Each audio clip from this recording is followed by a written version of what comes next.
Hi, this is Koos Kotze. I'm the author of the Mean Streets book series about the South African police force. The series consists of 3 books, the Mean Streets 1, which deals with the time for training in the South African Police College in 1986. And then came Mean Streets 2, the Mean Streets, actually the 6 years I spent in the force in South Africa between 1985 and 1991. And then after my wife passed, I wrote another one, Mean Streets 3, the laughs. So I was in need to laugh a bit. It was the most dreadful time in my life when Melissa passed. It was very unexpected.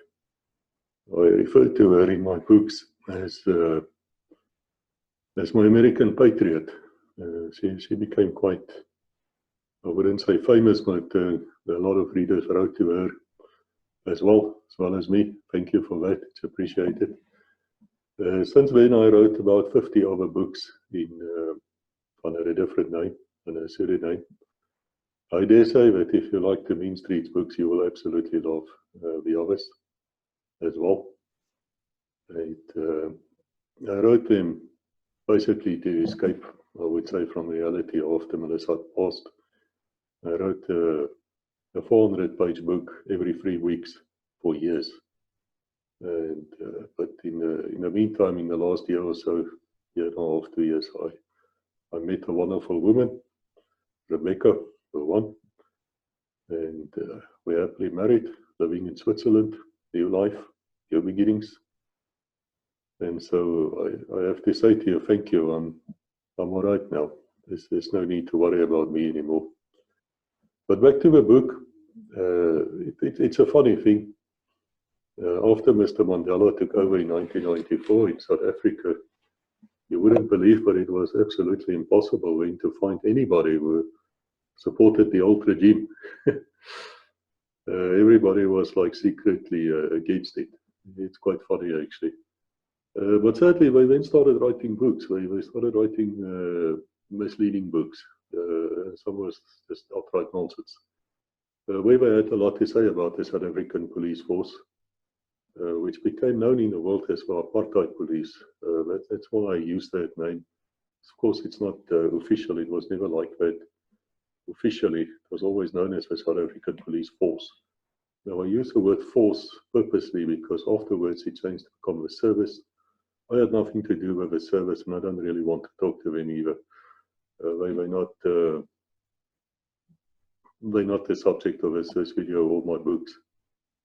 And so I wrote my book after 20 years after I've left. Just shortly after I left the police, I went to university. After 5-6 years, I've got 2 law degrees. I became an attorney or a solicitor, as you call it in the UK. Ended up at probably the most famous human rights law firm in Africa, if not the world. And we had one Nelson Mandela there as a client, as well as all the other big shots. Very interesting time for me, and I must say I was treated well there. These people had nothing but hope for the future. What happened afterwards is sad. But in the book, I describe the journey. But the book is not really about me alone. My story is not that uncommon. There were tens of thousands of men like me who after school joined the police. The South African police force were more like a military than a civilian police. It's got nothing to do with the sheriff departments of the London Bobby. Almost nothing.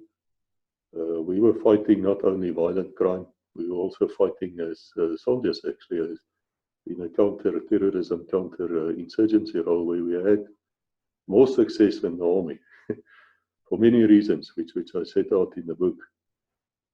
So it's an interesting series. It was first one book, and then we decided the book's a bit long. And so we split it into 2 parts. Mean Streets 1, it's about the college days. That's where you get your training. And then the second book is Mean Streets, the Mean Streets. And that deals about my time in the Mean Streets, as well as on the counter-terrorism, counter-insurgency units. And then the last one, which I said I wrote after Melissa died, my American Patriot. the laughs. It was very funny. There wasn't really a day which we didn't burst out laughing about something which happened. And I enjoyed it. It was really important for me to write that book. After I wrote the book, I could carry on with my life. Up to then, I was still sort of hanging in the air. There's a lot of ex-members of the police as well as the army.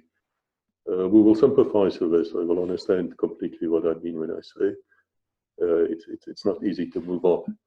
We all saw things which we cannot forget. There's also no way that you can get the police out of you. Once the police is inside you, it's there. It's going to stay. And I made peace with that too. The book itself was well received. There were a lot of criticism as well. More of the liberal people were not that happy about it. But I also received a lot, hundreds and hundreds of letters from former members.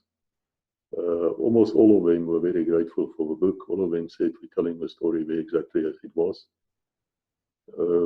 But it's not only my story. It's important that you understand, if you read the Mean Streets books, I will always go into a larger viewpoint, which might include history, because it's one of my loves in life is history. And so I wanted to give a bigger picture. I wanted to show to you what happened. And what basically happened was you had a very good, highly respected, disciplined police force, which then changed into what our enemy started calling instrument of terror. And I'm sure if you looked at the news in the 1980s, 70s, 60s even, all you would have seen is the South African police shooting at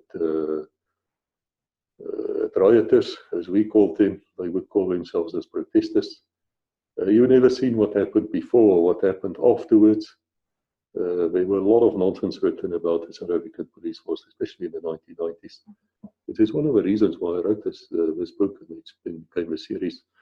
I wanted to expose and then to tell our side. It's not true that we could just shoot people as we wanted to. That's absolute nonsense. Now, a lot of things did happen, but that was mostly by the security branch, which I wasn't part of, and they can explain their own views. But even that is exaggerated. And I also write in the book about how it is for a policeman who has to implement laws which are against human rights.